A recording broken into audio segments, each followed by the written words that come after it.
From NBC News, this is Today with Katie Couric and Matt Lauer. Live from Studio 1A in Rockefeller. Have the results in just a couple of minutes. And then, Matt, today's Great American Gas Challenge. Our three families have made it all the way to Chicago from Los Angeles, following the same route on the very same budget. But the family in the hybrid is spending a lot less money on gas, of course, no surprise there, than the family in the SUV. They're spending a boatload of money. So what is this hybrid? What is this car of the future all about? We're going to take you for a ride. And Matt, I learned an interesting fact I wanted to share with you and people watching. Yeah, I was so surprised to hear this. Do you know that if you drive a car with the windows down, you use less gas than you do when you have the air conditioning on? Oh, yeah, yes. Yeah, you use less gas. No, Sorry, more gas, more air gas. Conditioner is more efficient than an open window. Yes, exactly. So you use more gas because it changes the aerodynamics of the car. But, you know, I always thought that the AC used more gas, so I wouldn't use it in the past. These days they're making more efficient air conditioners. Right, exactly. Were you doing that? I know it's 104 kids, but keep the windows open. No, anyway. but isn't that interesting? So do you understand? Everybody understands what I'm saying. Use the air conditioner in a new car. Don't roll down the windows. All right, Al, thank you very much. Coming up next, the Great American Gas Challenge. We're going to show you just how much money you can save on gas using a hybrid car. And still ahead, Live for Today, Al's up a creek with a paddle. This morning on today's Great American Gas Challenge, our three families have made it all the way to Chicago, day 6 of their cross-country trip from L.A. to New York, where they're going to end up on the plaza. Right outside here. That's right. On Tuesday, they spent about 8 hours on the road. Yikes, driving more than 500 miles from Kansas City to the Windy City. Right now, they're cruising along Chicago's famous Lakeshore Drive. And here's what they've spent on gasoline so far. The Rileys in the SUV have shelled out the most on gas. You'd imagine that, $388. The Fowlers in the midsize sedan have spent about $211. And the Pletchers in the hybrid finally broke the $100 barrier yesterday. They've now spent a total of $135. The most expensive gas between Kansas City and Chicago was $2.11 per gallon at a gas station in Chicago. The cheapest, $1.93 a gallon in Green Valley, Missouri. So I guess we all need to go to Green Valley. Just drive out there and fill up and drive back. Yeah, the Fletchers have been spending more on fun and food during their trip because of all the money they've been able to save on gas. That's one of the reasons why the demand for hybrid cars is growing right now. What started out as a car manufacturer's geeky science project in 2000 is now the auto industry darling.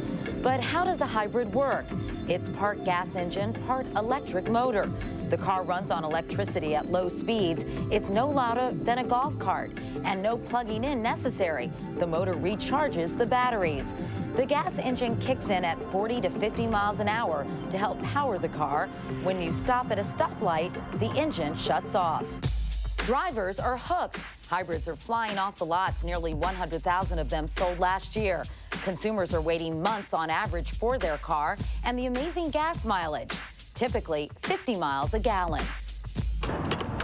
High mileage hybrids mean low emissions, and it helps when eco-friendly Hollywood A-listers publicly embrace them. The Toyota Prius went to the Academy Awards this year. But is the hybrid destined to roll over America's love affair with SUVs? The car's not quite got the kinks worked out yet. Toyota is investigating claims its Prius can stall at high speeds.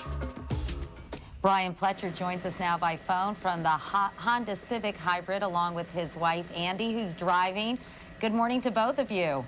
Good morning. I know you guys are driving along Lakeshore Drive in Chicago, and Matt and I were curious, what kind of car do you normally drive? I drive a Toyota wagon, an older model Toyota wagon. And can you tell a huge difference in what you're spending on gasoline driving this hybrid?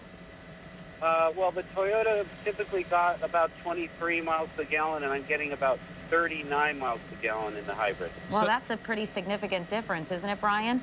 Yeah, it's substantial, and what still surprises me how quickly the pump clicks off when I go to fill it. I think I'm done already. Yeah, I know that. Well, anyway, go ahead. But also, I mean, just driving, I mean, you have to be cognizant of the fact that, man, I don't have to stop yet. And normally, with your car, you'd be thinking about where to find a gas station at that time. Yeah, exactly. It's, because we have a small, very active young boy who's 6 years old, we stop way more often to get him out and exercise him than we do for gas. Meanwhile, Brian, Matt was saying earlier that hybrids get better gas mileage actually when you're driving in the city than when you're out on the freeway. Do you know why that's the case? Yeah, actually I do. I have a bit of a mechanical background, and I understand the concepts here. And I have to say I disagree with part of the early story about the way this particular hybrid works.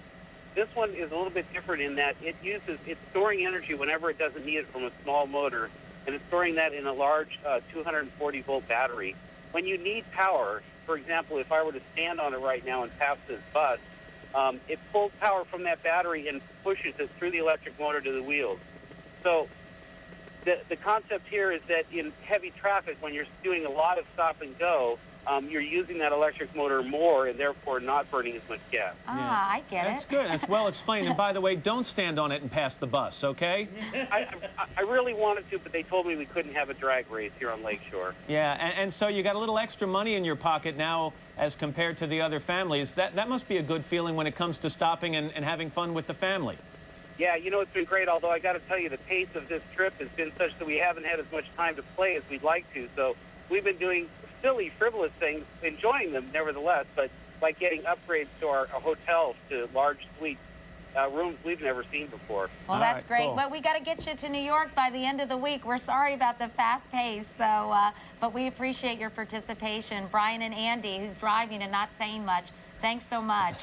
All right, look forward to seeing you on Friday morning. Okay, great. Thanks, Brian. Meanwhile, today our 3 groups of road warriors will drive 6 hours from Chicago to Cleveland. We are keeping them on the road, aren't we? We're going to check in with them again tomorrow before they arrive in New York City on Friday. And by the way, you can see more of Pain at the Pump on NBC Nightly News. Tonight, they're going to look at places other than a gas station where you can fill up your tank and maybe save some money as well.